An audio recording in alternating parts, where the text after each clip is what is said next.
Hey guys, I'm just doing a quick review on the Cyber Strike, just one of their guns.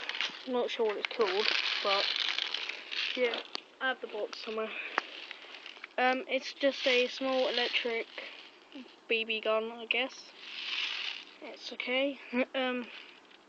So there's the safety, so it's unsafe now. If I just flick it down, then this will off safe. I'll shoot it in a minute. The battery's going here, so I just flick this down. I think I only got it today, so it's something to do with this. Just flick that down and then pop it out, and then yeah, it's a nice little gun. Like fits in your hand. There's a mock scope, and the BB's going at the top. Right, so you just pour them in, and then just flick it over. And if you can see that bit, that's where the BB's fall in.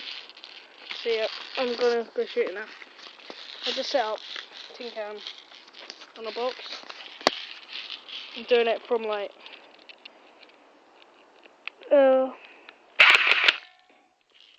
pretty accurate. There's the sight, it hasn't got a foresight. That's just nothing. It's yeah, so that's about it really. It's got the orange bit, the just detail trigger. It's like a PDW out of Battlefield and stuff. It's got a grip. And yeah, that's it really. Good small gun. And so yeah.